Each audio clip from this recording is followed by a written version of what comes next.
24 hours वो bed पे होता है पेशेंट, उसकी वजह से जॉइंट स्टिफनेस हो सकती है, पेशेंट को मसल टाइटनेस हो सकती है, कॉन्ट्रैक्चर्स होते हैं। जैसे यूजुअली पैरालिटिक पेशेंट्स पे ये बहुत होता है क्योंकि ऑलरेडी उनका मसल टोन हाई रहता है, so they are in one position for a long time. वो कॉन्शियस होंगे तो भी वो कर नहीं पाएंगे वो मूवमेंट। अगर वैसे ही पेशेंट को रखा जाता है तो वो मसल टाइट हो जाएंगे, एंड जब उसका कॉन्शियस लेवल बढ़ता है पेशेंट का तभी बहुत लेट हो जाता है ये सब क्लियर करने के लिए, ये सब करेक्ट करने के लिए।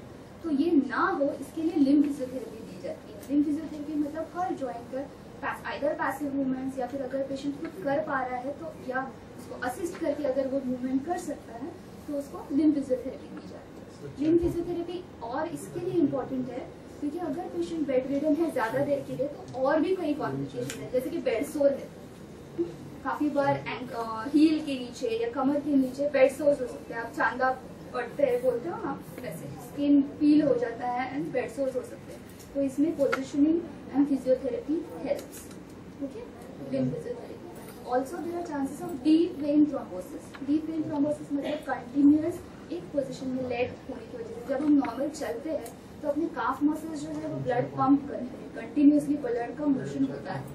जो बेड रिडन पेशेंट है उनमें ये ब्लड थोड़ा स्टैग्नेंट हो जाता है एक जगह, तो उसकी वजह से क्लॉट्स हो सकते हैं इन द ब्लड वेसल्स और इन द वेन्स, और ये ब्लड वेसल्स फिर ये थ्रोम्बस फिर आगे का ब्लड सप्लाई रोक सकता है। तो ये प्रिवेंट करने के लिए लिम्ब फिजियोथेरेपी इज इम्पोर्टेंट। इसके अलावा there is a machine in physiotherapy which is called sequential compression device. काफी बार बड़ी सर्जरीज की वजह से पेशेंट इमीडिएटली चल नहीं पाता है, तो ऐसे पेशेंट्स में ये मशीन यूज की जाती है। वो सिर्फ सिंपल स्लीव्स होते हैं,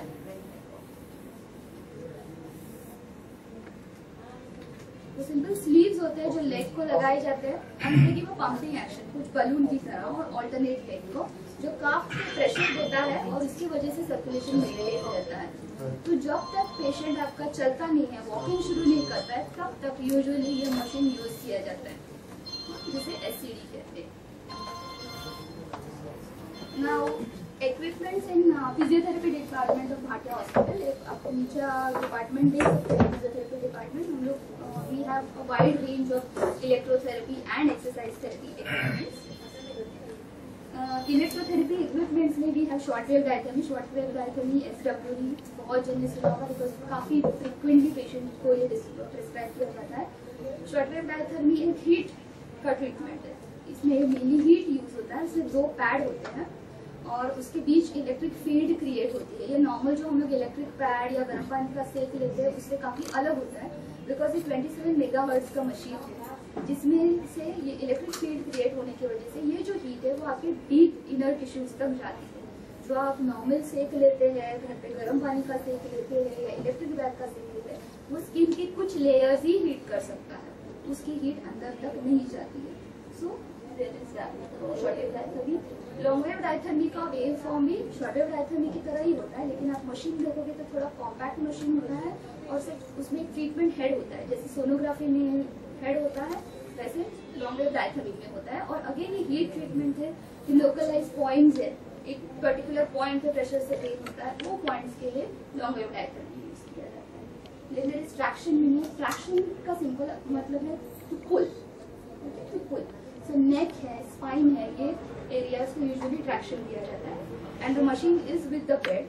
ट्रैक्शन फुल यूनिट होता है विद द बेड, जिसमें सर्वाइकल स्पॉन्डिलोसिस के पेशेंट्स है या सिर्फ नेक पेन के पेशेंट्स है, बैक पेन के पेशेंट्स है, उनको ट्रैक्शन दिया जाता है।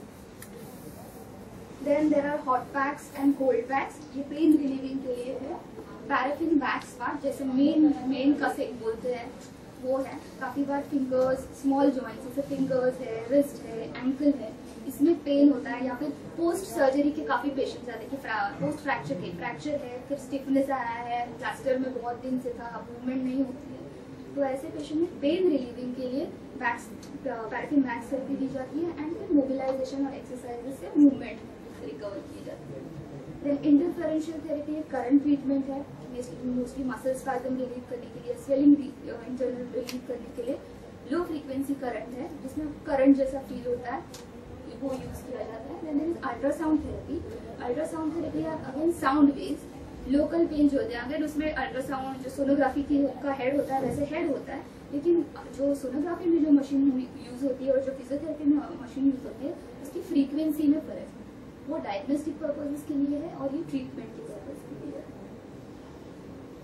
Then there is TENS या ट्रांसक्यूटेनियस इलेक्ट्रिकल नर्व स्टिमुलेशन इसे कहते हैं। ये भी काफी पेशेंट में पेन के लिए यूज किया जाता है।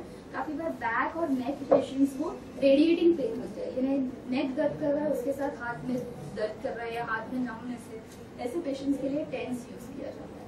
देन लेजर रेडिएशन भी लोकल पॉइंट्स के लिए यूज होता है और लार्जर जो हम लोग के यहाँ machine is use for local points भी एंड लार्जर एरियाज ऑल्सो के लिए डिफरेंट प्रूफ है।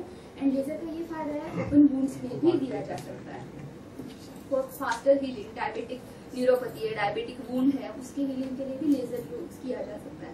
और लेजर ज्यादा करके अवेलेबल नहीं होता है because laser is a costly machine but it is very effective. Then there is muscle stimulator. काफी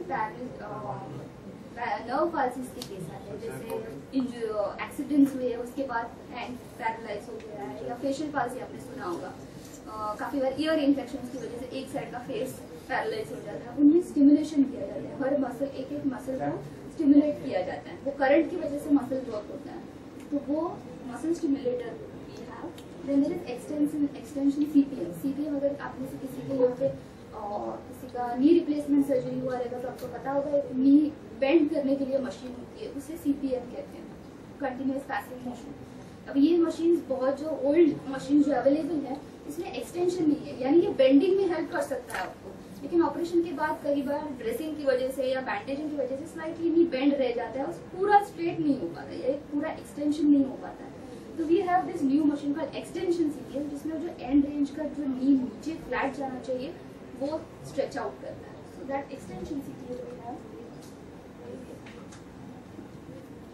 then there are exercise equipments. Exercise की विदाउट इक्विपमेंट्स भी होती है, विद इक्विपमेंट्स भी होती है। जो एक्सरसाइज विद इक्विपमेंट्स है उसके लिए डिफरेंट मोडालिटीज फिजियोथेरेपी डिपार्टमेंट में है, जैसे कि multi gym as the name suggest एक मशीन में अलग अलग मसल्स को ट्रेन कर सकते हैं।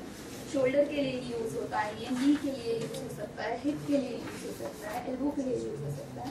It is such a machine. Then there is stationary cycle का यूज हम लोग एक तो नी पेशेंट्स में भी करते हैं